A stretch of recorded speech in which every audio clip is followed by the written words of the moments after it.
Come in. Hey, good to see you. Go ahead and close the door. You want water or coffee? No? You sure? Okay, yeah. Take a seat.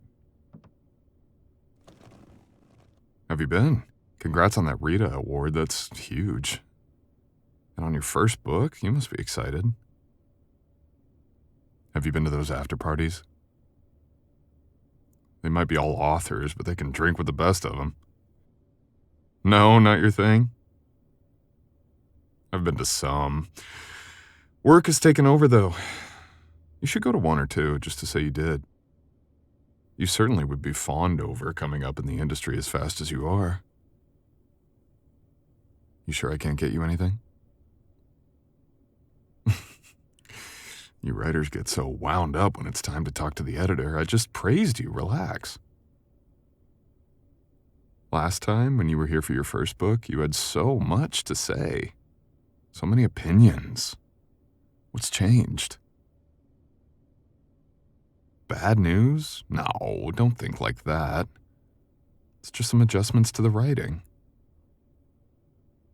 All right, we can jump right in if you want to, but I'm getting us some water. You know, it's funny, your first book really rang true to me. You found that pocket with your main character. She was cynical, funny. Yes, there is a but. But this one, it just isn't hitting me in the same way in certain spots. Well, for starters, your main character. You describe her as someone who doesn't have much worldly experience, yet she has all this confidence in situations where she probably wouldn't.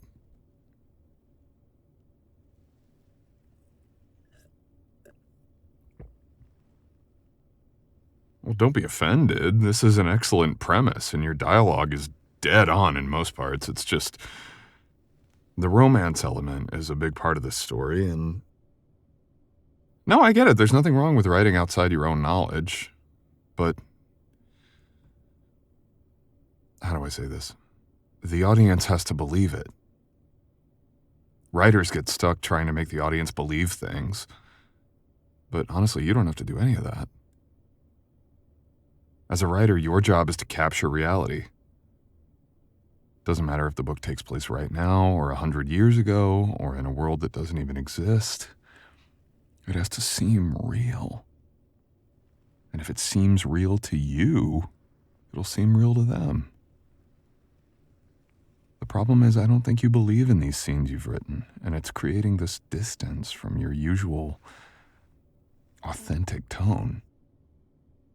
Why not? Well, let's take one of your scenes and use it as an example. Now, don't worry, I'm the editor. I'm on your side. My goal is to make your book the best it can be. But where are my glasses? Oh, you like them?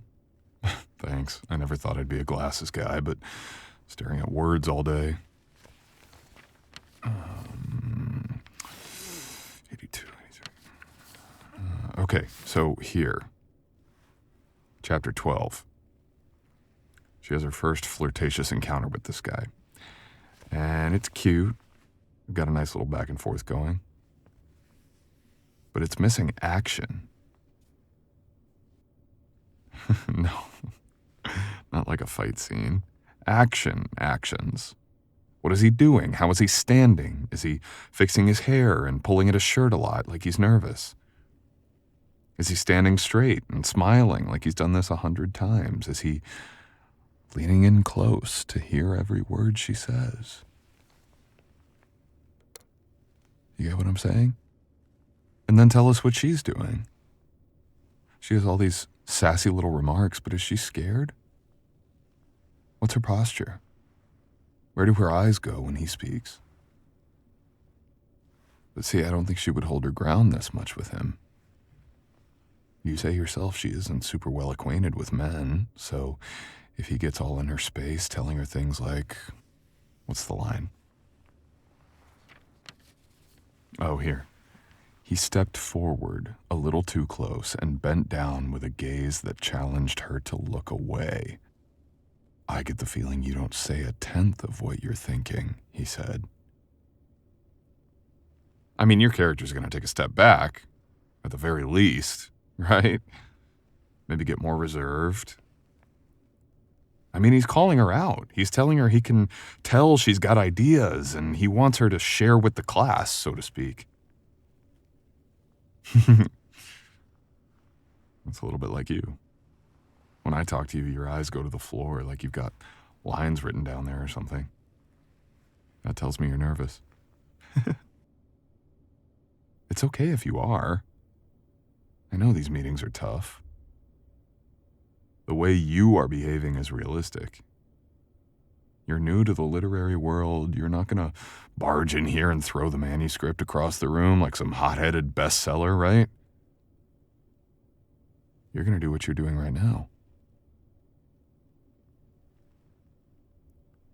Listen, I know a good story when I read one. You're cooking a decent meal. I just want you to add some flavor. So just ask yourself, what would you say? And I don't mean what would you like to say or what you picture yourself saying. What would you actually say? If a guy said to you, you don't say a tenth of what you're thinking, you'd probably prove his observation correct and not say anything. No, or like that, yeah, laugh it off, right? Right. So anyway, don't try to be clever. Instincts are clever enough. Let your instincts write the story. Another example? Sure. So let's see.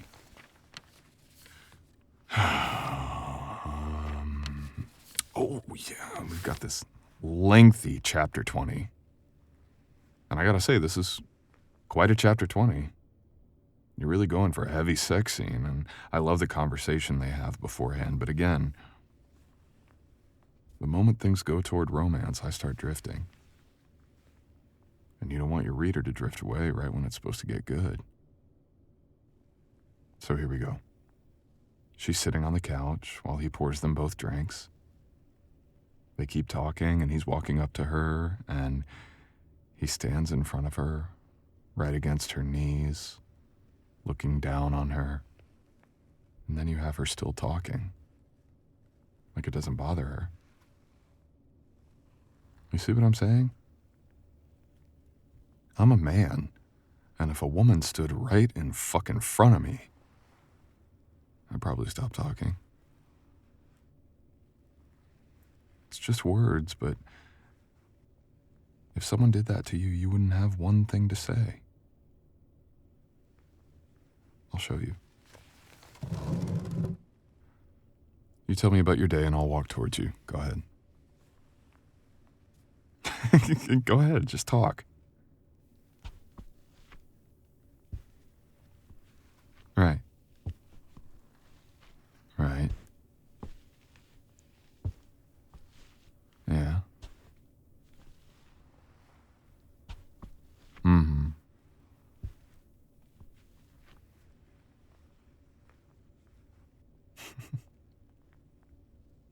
See, I'm not even as close as he is in the book. And you've completely run out of words. Why is that? Because you're thinking, who gets this close to somebody? What is their intention?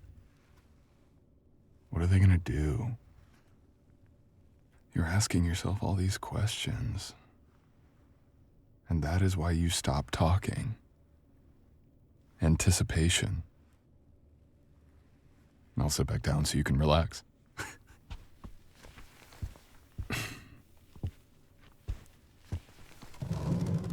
So that's what I'm getting at. Most of the time, the best part of the sex scene is the anticipation of it. Women usually don't like to come right out and say what they're hoping the man will do. They want the man to just inherently know. You're still not ready to look me in the eyes, huh? Come on. I'm all the way over here. right, fine. No problem.